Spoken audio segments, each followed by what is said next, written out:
April ತಿಂಗಳಲ್ಲಿ ನಿಮ್ಮ ಕಂಪನಿಯನ್ನು tax selection new tax regime ತಗೊಳ್ತಾರ ಇಲ್ಲ ಓಲ್ಡ್ ಟ್ಯಾಕ್ಸ್ ರಿಜಿಮ್ಗೆ ಸೆಲೆಕ್ಟ್ ಮಾಡ್ತಾರ ಅನ್ನೋದನ್ನು ನಿಮಗೆ ಕೇಳಿರ್ಬೋದು. ಇಲ್ಲಿದೆ, ಬನ್ನಿ ಈ ವಿಡಿಯೋ ಮುಖಾಂತರ ಯಾವುದು ಬೆನಿಫಿಷಿಯಲ್ ಆಗುತ್ತೆ ಅಂತ ಮೊದಲು ನೋಡೋಣ ಬನ್ನಿ. So old or new gross salary ಬಂದ್ಬಿಟ್ಟು ನಿಮ್ದು 12,75,000 ಇದ್ರೆ ಏನಿವೆ ಎಲ್ಲ ರಿಬೇಟ್ ಮತ್ತು ಟ್ಯಾಕ್ಸ್ ಡಿಡಕ್ಷನ್ ಸೇರ್ಬಿಟ್ಟು ಜೀರೋ ಟ್ಯಾಕ್ಸ್ ಅನ್ನು ಪೇ ಮಾಡಬೇಕಾಗುತ್ತೆ. ಸೊ ಅದೇ 15 ಲಕ್ಷ ಇದ್ರೆ 93,750 ರೂಪಾಯಿಯನ್ನು ಟ್ಯಾಕ್ಸ್ ಮುಖಾಂತರ ನೀವು ಪೇ ಮಾಡಬೇಕಾಗುತ್ತೆ. ಸೊ 12 ಲಕ್ಷ ಇದ್ರೆ ನ್ಯೂ ಟ್ಯಾಕ್ಸ್ ರಿಜಿಮ್ ಅಲ್ಲಿ 1,75,000 ಪೇ ಮಾಡಬೇಕಾಗುತ್ತೆ. ಅದೇ ತರ 21 ಲಕ್ಷ ಇದ್ರೆ 2,06,250 ಪೇ ಮಾಡಬೇಕು. 24 ಲಕ್ಷ ಇದ್ರೆ 2,81,250 ನ್ಯೂ ಟ್ಯಾಕ್ಸ್ ರಿಜಿಮ್ ಅಲ್ಲಿ ಟ್ಯಾಕ್ಸ್ ಅನ್ನು ಪೇ ಮಾಡಬೇಕಾಗುತ್ತೆ.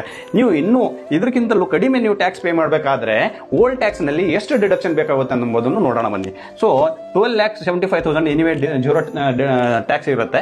ಸೊ ಓಲ್ಡ್ ಟ್ಯಾಕ್ಸ್ ರಿಜಿಮ್ ಏನಾದರೂ ಸೆಲೆಕ್ಟ್ ಮಾಡಿದ್ರೆ ನಿಮಗೆ ಹತ್ತತ್ರ 6 ಲಕ್ಷವರೆಗೆ ನಿಮಗೆ ಡಿಡಕ್ಷನ್ ಬೇಕಾಗುತ್ತೆ. ಡಿಫ್ರೆಂಟ್ ಸೆಕ್ಷನ್ CTC ಆಗಿರ್ಬೋದು, ಹೌಸಿಂಗ್ ಲೋನ್ ಆಗಿರ್ಬೋದು, HR ಆಗಿರ್ಬೋದು, NPS ಆಗಿರ್ಬೋದು.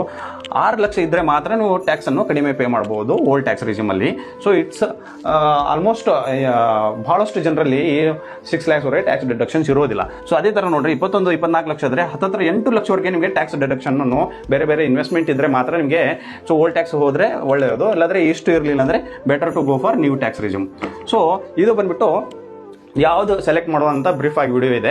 ಸೊ ಇನ್ ಡೀಟೇಲ್ ನಿಮಗೆ ಎಷ್ಟು ಟ್ಯಾಕ್ಸ್ ನಾನು ಪೇ ಮಾಡ್ಬೋದು, ಯಾವ ಸೆಕ್ಷನ್ ಅಲ್ಲಿ ಎಷ್ಟು ಇದು ಮಾಡುವಂತ ನನಗೆ DM ಅಂತ ಇದು ಮಾಡಿ ಟೈಪ್ ಮಾಡಿ. So I will get back to you with the details. Thank you and share this video with your friends and relatives.